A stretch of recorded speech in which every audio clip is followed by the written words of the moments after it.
Malreddy Rangareddy comments పై మరింత సమాచారం అందించేందుకు మా ప్రతినిధి ప్రభాకర్ ప్రస్తుతం మనకు లైవ్లో సిద్ధంగా ఉన్నారు. ప్రభాకర్, అసలు మంత్రివర్గ విస్తరణ ఉంటుంది అని అటు పీసీసీలో ఎవరు చెప్పింది లేదు, కానీ ఉంటుందని ఖచ్చితంగా చెప్పడంతో పాటు నేను రేసులో ఉన్నాను, నాకే వస్తుంది అని చెప్పాల్సిన అవసరం ఏముంది? పోనీ నేను ఆబ్వియస్గా నాకు ప్రాబబిలిటీ ఎక్కువ ఉందని చెప్పడం వేరు, ఇట్లా చెప్పడాన్ని ఎలా చూడాలి? ఒక పక్క ఆల్రెడీ సస్పెన్షన్ వార్త వింటున్నాము, పార్టీ కార్యక్రమాలని ధిక్కరించి చేసినందుకు అని చెప్పి తీన్మార్ మల్లన్న విషయంలో ఎట్లా చూడాల్సిన అవసరం కనిపిస్తుంది మల్రెడ్డి రంగారెడ్డి వ్యాఖ్యల్ని?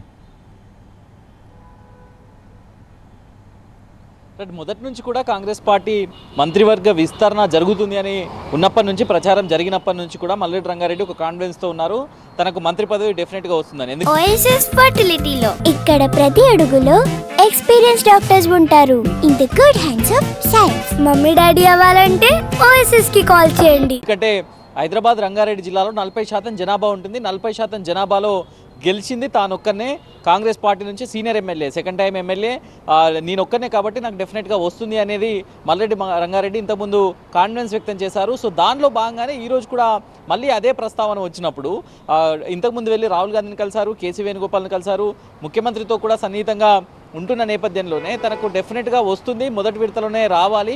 అప్పుడు రాలేదు రంగారెడ్డి, అట్లాగే హైదరాబాద్ 2 జిల్లాలకు కూడా చోటు దక్కలేదు. కాకపోతే ఇప్పుడు ఎక్స్పాన్షన్ ఎప్పుడు జరిగినా తనకు వస్తుందని కాన్ఫిడెన్స్లో ఉన్నారు. కాకపోతే ఇప్పుడు సామాజిక సమీకరణల అంశం తెర మీదకి రావడంతో రెడ్డి సామాజిక వర్గానికి చెందిన చాలామందికి ఇప్పటికే ఇచ్చున్నారు.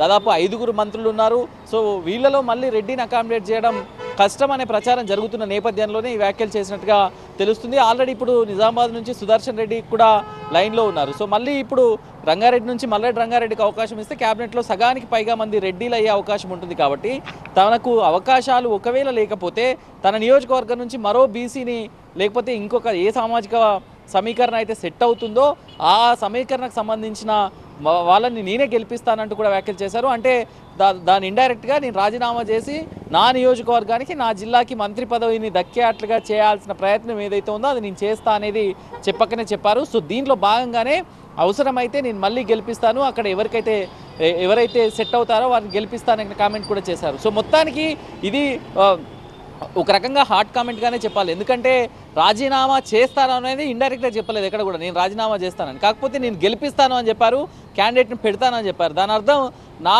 నియోజకవర్గానికి కానీ నా జిల్లాకు కానీ డెఫినెట్గా మంత్రి పదవి అవసరమనే ఆ వాదాన్ని బలంగా తీసుకెళ్లడానికి పార్టీలో వినిపించడానికే ఈ నినాదాన్ని తీసుకున్నారనేది అయితే చాలా స్పష్టంగా అర్థమవుతుంది. తను మొదటి నుంచి కూడా చెప్తున్నారు, కాంగ్రెస్ పార్టీతో అనుబంధంగా ఉన్నాను కాబట్టి డెఫినెట్గా నాకు మంత్రి పదవి ఇవ్వాల్సిందే, కాంగ్రెస్ పార్టీతో దాదాపు 3 దశాబ్దాలుగా ఉన్నాను అనేది అయితే మల్రెడ్డి రంగారెడ్డి చెప్తున్నారు. ఓకే ప్రభాకర్, యాక్చువల్లీ పాయింట్ అదే. ఇప్పుడు ఈ 2 జిల్లాల నుంచి నేను ఒక్కడనే ఉన్నాను, ఇంకెవరు లేరు అని చెప్తున్నారు.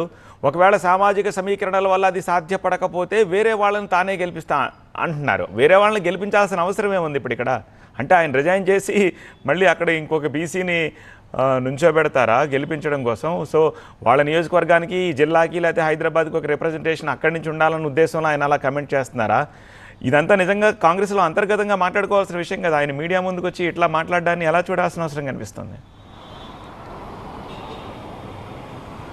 డెఫినెట్గా సత్య, అంటే మీరు చెప్పిన దాని ప్రకారం ఎగ్జాక్ట్గా మనం అదే లైన్ తీసుకోవాల్సి వస్తుంది. ఎందుకంటే ఇక్కడ నేను రాజీనామా చేసి సామాజిక సమీకరణాలు సెట్ అవ్వకపోతే ఎవరైతే ఆ సామాజిక సమీకరణకు సెట్ అవుతారో వారిని తీసుకొచ్చి మళ్ళీ గెలిపిస్తా అని చెప్పారు.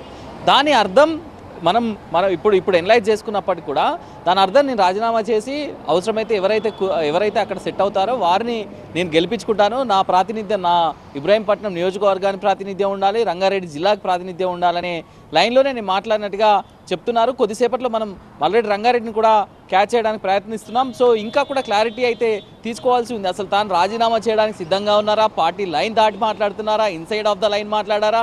సో ఆయన ఇంకా అదైతే ఆ వివరణ అయితే ఇవ్వాల్సి ఉంది. సో ఇప్పటికైతే క్యాబినెట్లో తాను గట్టిగా తన స్థానాన్ని ఎక్స్పెక్ట్ చేస్తున్నానది అయితే చెప్పకనే చెప్పారు. తనకు డెఫినెట్గా క్యాబినెట్లో బెర్త్ కావాలనేది అయితే చెప్పారు. లేకపోతే రాజీనామాకు కూడా సిద్ధం అనేది కూడా ఇండైరెక్ట్గా చెప్పినట్లే సత్య. All right Prabhakar.